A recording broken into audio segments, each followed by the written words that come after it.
Hello friends, आज हम पढ़ाने जा रहे हैं ट्रिग्नोमेट्री का lecture number 2 means part number 2। Topic होगा trigonometric ratio of some specific angle.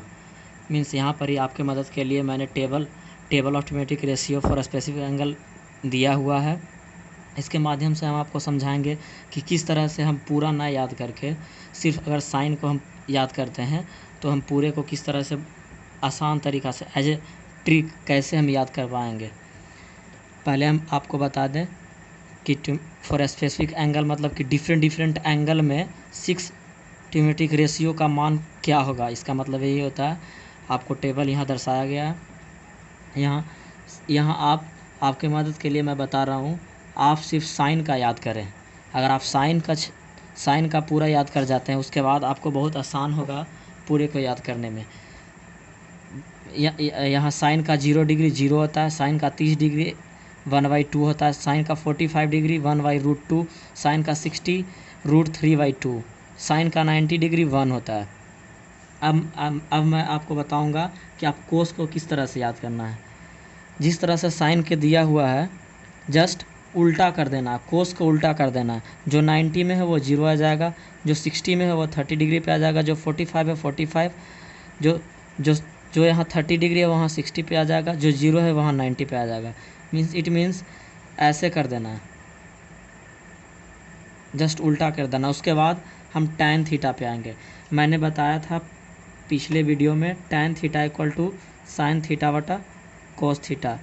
It means जो साइन थीटा का वैल्यू है और कोस थीटा का वैल्यू हमें दोनों का मालूम है, उसे डिवाइड कर देंगे तो tan थीटा आ जाएगा। इट मीन्स अगर हम tan 0 की बात करते हैं तो 0/1, it means 0। Same way 1/2 divided by √3, 2 cancel हो जाएगा, देन 1/√3, देन 1/√3। 45 में 1/√2 1/√2 दोनों कैंसिल हो जाएगा, जब डिवाइड करेंगे तो 1 आएगा। अगर हम tan 60 के बारे में बात करते हैं तो tan 60 में √3/2 और 1/2 मीन्स √3/1, इट मीन्स √3। tan 90 की अगर बात करेंगे तो 1/0। 1/0 हम जानते हैं कि a/b तभी डिवाइड होता है जब b is not equal to 0। अगर b इज़ इक्वल टू 0 हो तब नॉट डिफाइंड होता है, इसलिए tan 90 डिग्री पे नॉट डिफाइंड होगा, 1/0 हो जाएगा।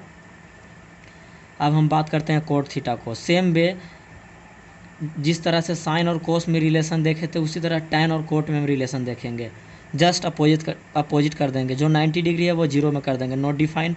जो 60 डिग्री है वो 30 डिग्री में कर देंगे कोट के, √3।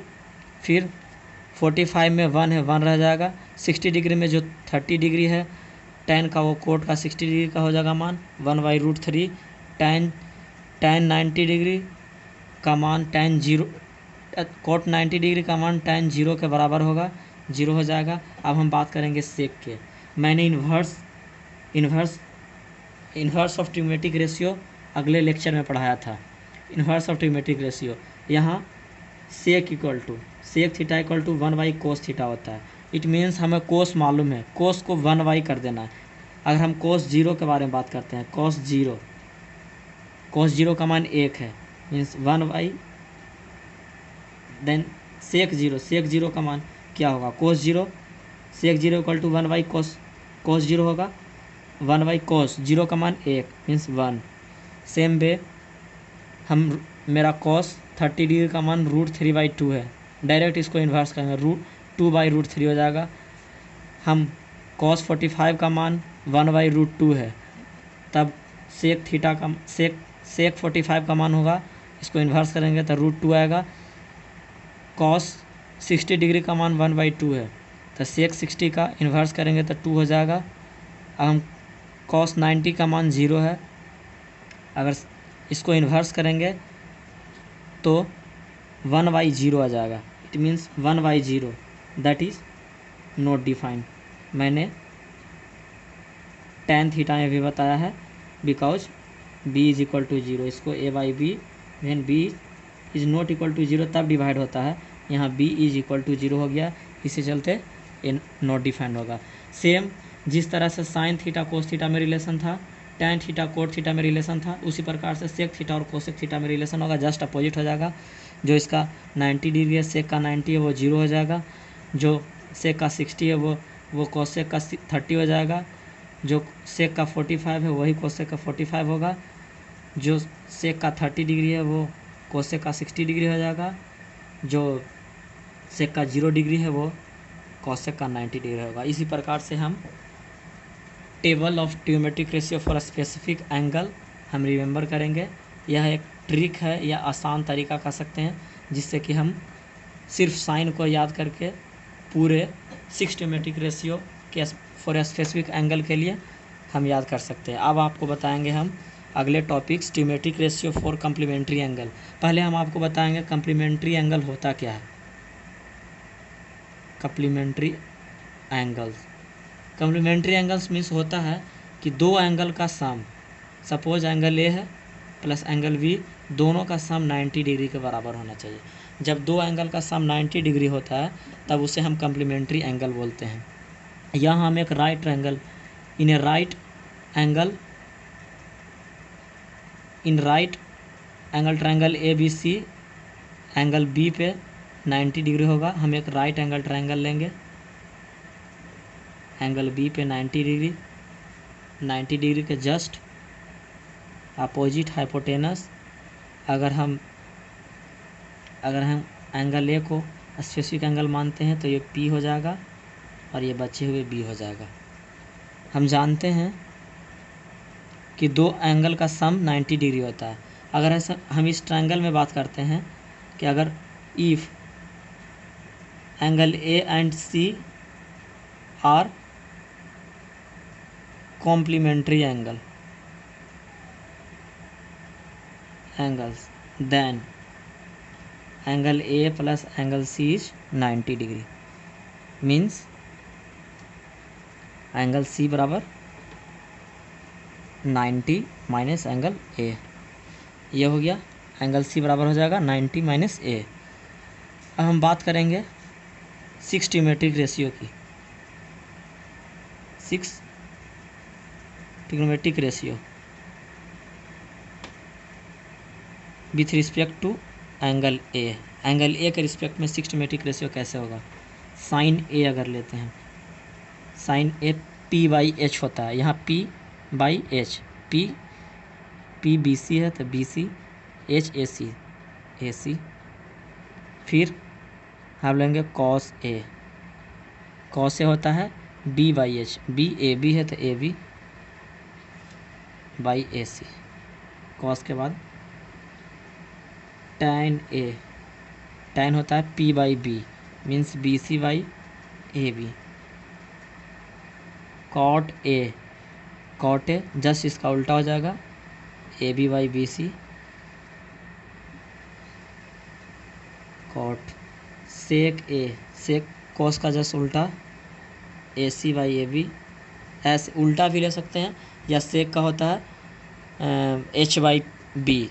एच क्या है, ए सी है तो ए सी हो गया, H by B, A B है तो ए बी हो गया। कॉसेक ए, साइन का उल्टा इन्वर्स भी ले सकते हैं, ए सी बाई बी सी। इस प्रकार से 6 trigonometric ratio with respect to angle A होता है। अब हम अगले में निकालेंगे कि 6 trigonometric ratio with respect to angle C क्या होगा।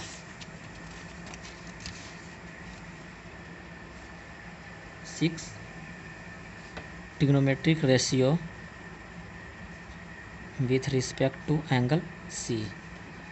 हम पहले in right angle triangle A B C, angle B पे अगर 90 डिग्री हो, उसके बाद पहले फिगर ड्रॉ करेंगे।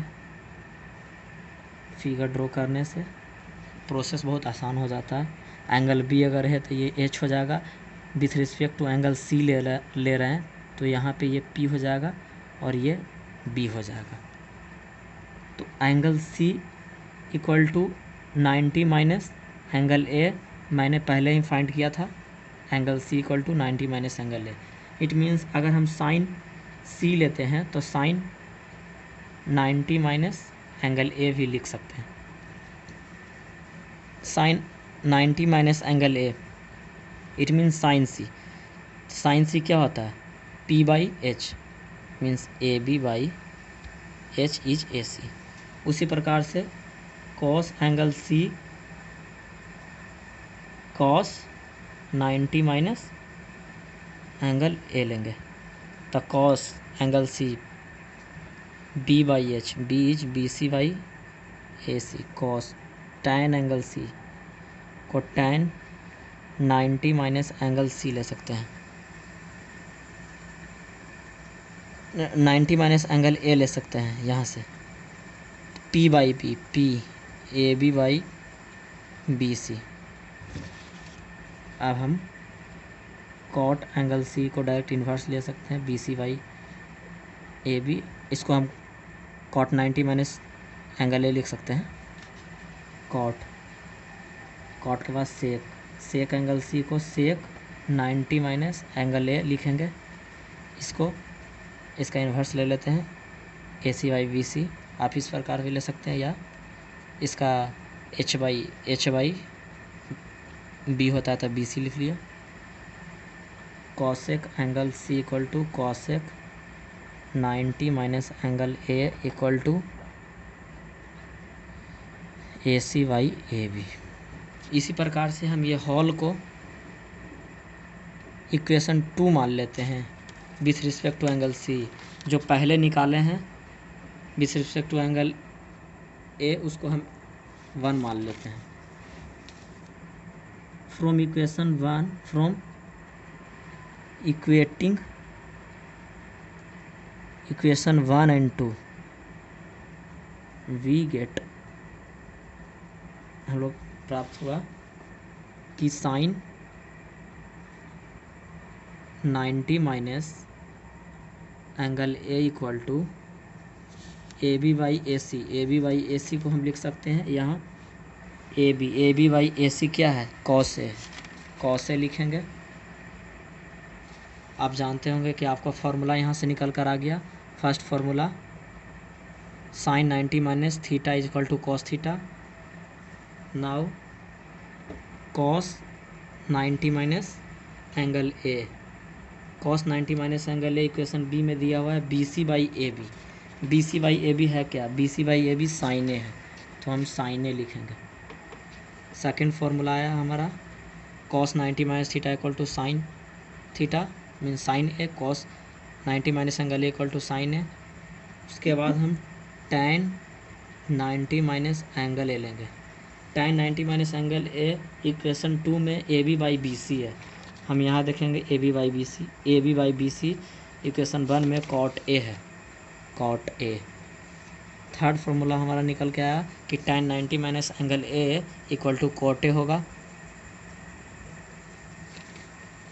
अब हम कॉट